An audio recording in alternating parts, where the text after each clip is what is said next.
On behalf of the American Academy of Audiology Foundation, I'm excited to share some information on one of our grants with everyone. Today, I'm joined by Michael Santucci to discuss the Music and Hearing Grant Program. As many of you know, Dr. Santucci is the founder of Sensophonics and overall great audiologist, one of my favorite people. So I am excited to talk to all of you today. For those of you who are new to this grant from the foundation, the Music and Hearing Research Grant awards up to $10,000 to support research studies that will shape best practice and benefit musicians and others who work in the music industry. So thanks for taking the time to talk to me today. Hey, pleasure to be here. Yay, Let's see some of these people interested in getting our grant money and doing something with it. So I know, I'm excited. Yeah, thanks. Thanks for having me. So you're very welcome. Tell us a little bit about how you started your career path and developed this passion for music. Yeah, it's kind of a long story, but my career path started in 1985, before most people on this call or in this Zoom meeting are probably even born. But I came from a family of musicians. My dad had his own big band. Everybody in my family, my sisters, we all played instruments. Our house was full of music practice all day, every day. So I'm pretty close to music. And in high school and stuff, I was in a few little bands. But by the time I became an audiologist, I wasn't really doing a lot in music. But I knew a lot of musicians, and I had a band come to me, and their singer was going to quit because her hearing was going bad and she was getting tinnitus. So they asked me to help, and I told them to have her put on some foam earplugs because that's all that was available. And they said, have you ever tried playing with them? And I said, no. And they knew I played. So I put on my trumpet and I'm like, wow, these sound horrible. So I did some research with local recording studios, found out that they all wiped out the high end and tried to develop some product. But then back in 1989, Meade Killian, the famous Meade Killian colleague and friend of mine, came to me and he said, I understand you're trying to work with musicians. I have this product. It is, we all know as the ER product, some of us at least.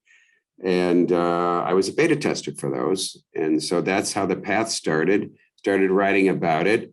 Started a musicians hearing clinic. I'm still the only brick and mortar musicians hearing clinic in the world. We've seen over 40,000 musicians from all disciplines here, from everything.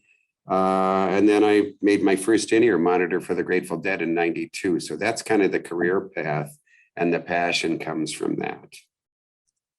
That's amazing, and I will take your 85, but I was born before that.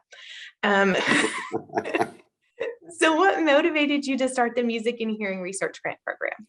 Well, I was on the foundation board, and I was asked if I would be possible to get musicians to sign something for auction at our foundation auction at AAA. And of course, I decided I could get guitars signed, so I'd buy a guitar, a Fender guitar, and I'd show up at the show and ask them to sign, and told them the money was going to research on music and hearing. And so I was able to get Aerosmith and Grateful Dead and Dave Matthews Band and, oh gosh, Bon Jovi, just a bunch of famous people that would sign, and we auctioned those guitars off and raised close to $50,000.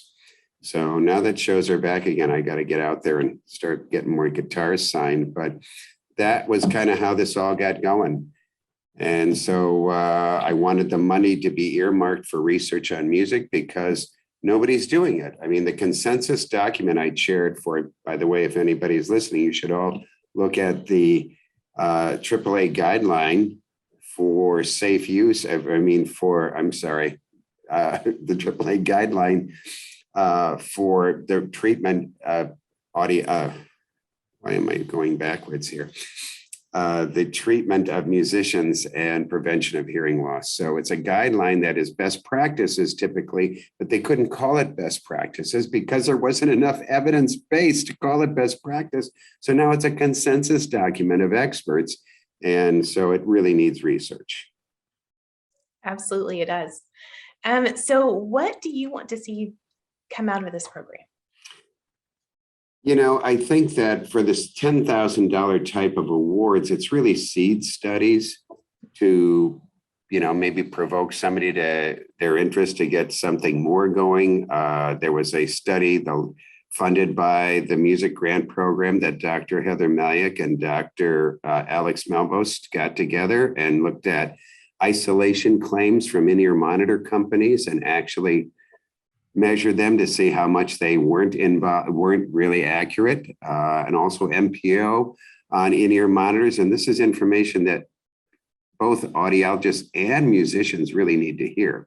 What I don't want is another study on a university orchestra, because we've had tons of those. And I understand it's easy. You've got an audiology department and a music department, and they want to know.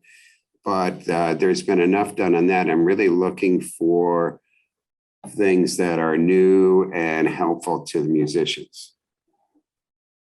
I like it. I think that I bet we have some audiologists who want to do that. So at least I hope we do. And I hope that we see lots of people apply for this new grant or this grant.